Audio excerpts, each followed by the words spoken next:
What's up, everyone? Welcome to Everything Guitar. This is my weekly deep dive into the world of guitar. I am Ben France, your host and master of ceremonies for all things guitar related. This is episode 18 of Everything Guitar, coming back to the normal routine after last week celebrating the life of and mourning the death of Edward Van Halen on episode 17. If you want to go back and check out that episode, which was all Van Halen centric, go ahead and click the link up here. I'll put it up in the top right hand corner. Let's go ahead though and dive into episode 18 to get it off on a positive note, starting out with the news.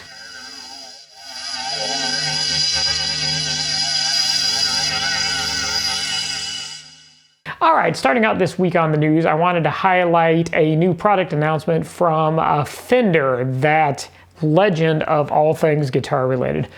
You'll see on the secondary camera here on the screen that it shows that Fender unveiled their all-new flagship American Professional 2 series with vibrant new finishes, V-Mod 2 pickups, pine bodies, kind of an unusual choice there. Actually, it's harkening back to some of their original models back in the 1950s, and fresh switching options, headline some new features.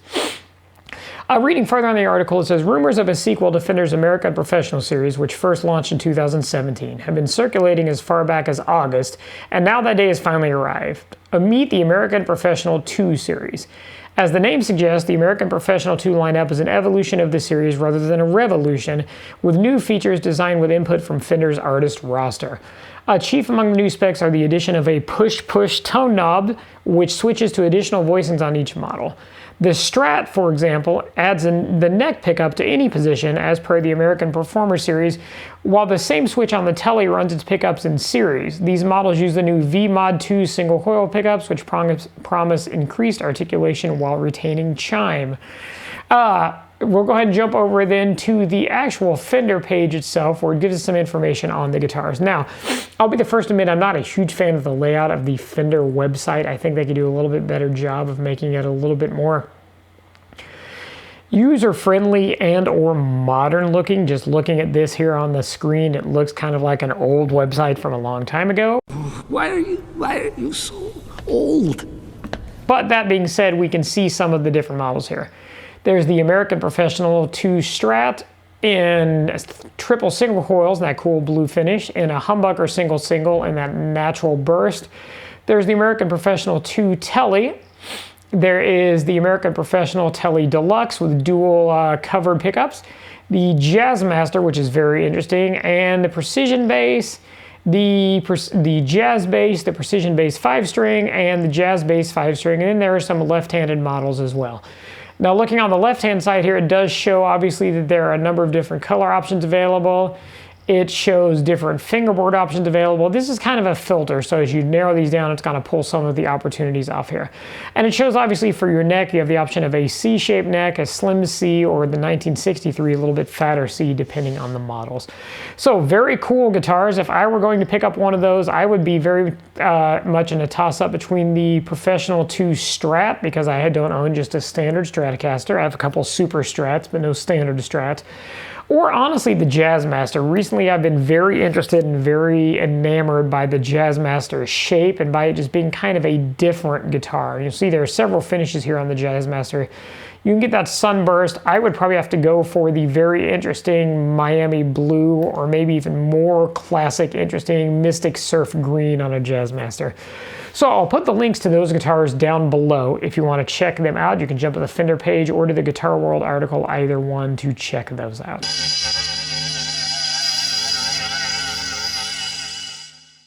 All right, for this week's mini guitar lesson, I thought we would continue our exploration of open tunings by looking at open G tuning. Now, we started this dive down into alternate tunings and open tunings with about 3 weeks ago with drop D or drop tunings, and then 2 weeks ago we looked at our first full open tuning, which was open D. Put the link to that episode up here so you can check that out.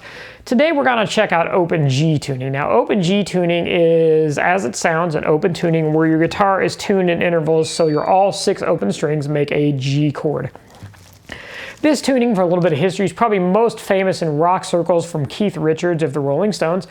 Keith used this tuning exclusively and used it on a number of tracks, I should say exclusively, including songs like Brown Sugar, Honky Tonk Women, Start Me Up, and a number of other songs. Additionally, Jimmy Page and Led Zeppelin used it on a handful of songs, and I'm sure it's been used by a number of other artists as well.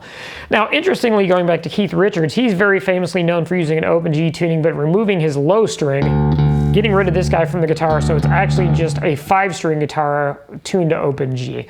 So how do we, first off, create open G tuning? Well, looking at that, we normally would have E, A, D, G, B, E on our guitar.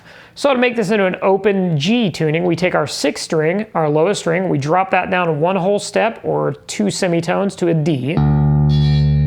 We take our 5th string, which would normally be an A, we drop that down also 1 whole step or 2 semitones to a G, hence our open G tuning, and that being our root note, which is probably why Keith dropped the 6th string off. We leave our string number 4 as a D. We leave our string number 3 as a G. We leave our string number 2 as a B. And we take our string number 1 and we drop it down a whole step or 2 semitones to a D as well. So played together with all 6 strings, that gives us this tone.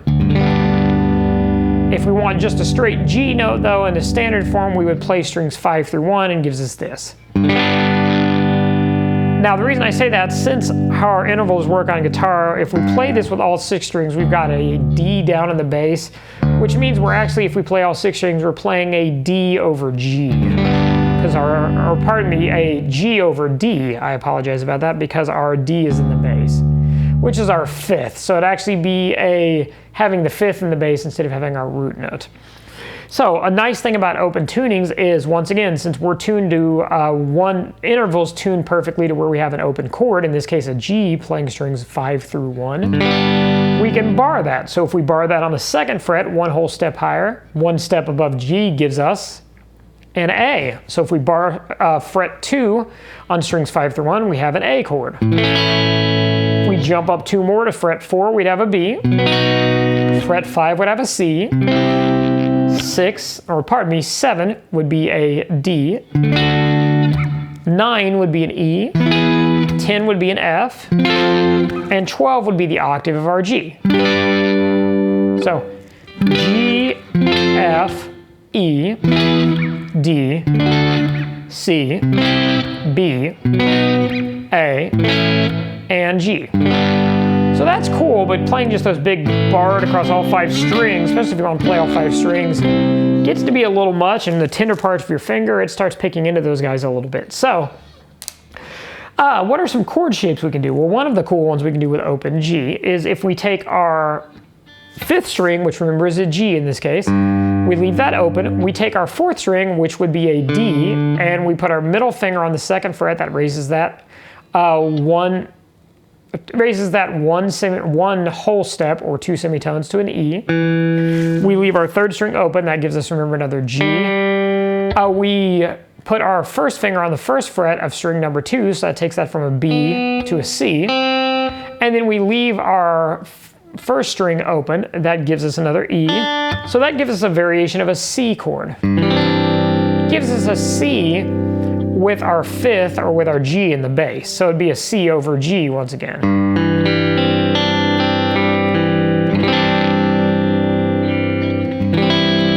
And if we want to make that a straight C major over G, we could take our 3rd finger, put that on the 2nd fret of string number 1 and turn that into an E. So then we've got our perfect 5th back there. So we have now a C major over G. We could do a C minor over G by barring that 1st fret on the 1st string as well, or leave it open. All right, and that's also another movable shape. You want to pay attention to your intervals on where you are, but if you take that shape and you slide up 2 frets, get something like this.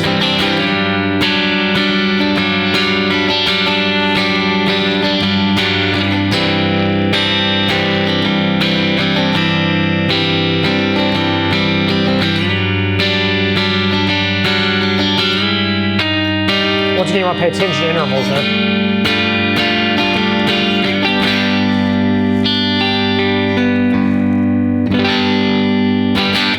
Additionally, we can take our barred chords and we can add some additional fingers, some additional tonality onto that. So if we start out with our barred C chord on the 5th fret, sounded like this, remember?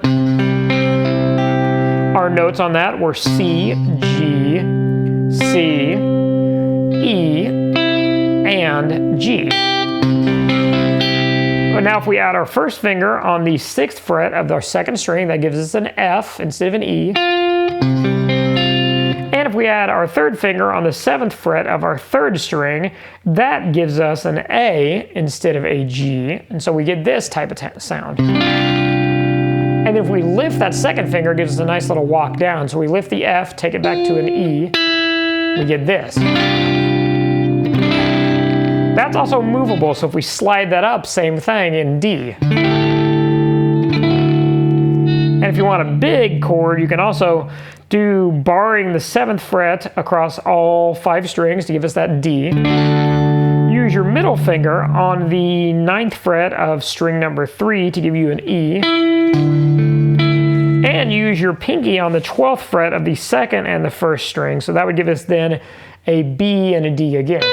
So you got something like this. And the nice thing about that then is you can walk down those pinkies, and you probably heard that in that piece I was playing at the start, that little chord progression. You go.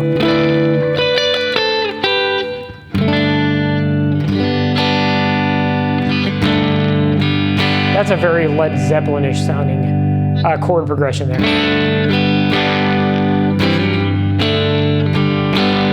So what that is, that's playing just kind of a partial form of what would be a D chord. So we've got an open G, open D, we've got an A, we have a D, and we have another D. So, and then pulling those 2 fingers off.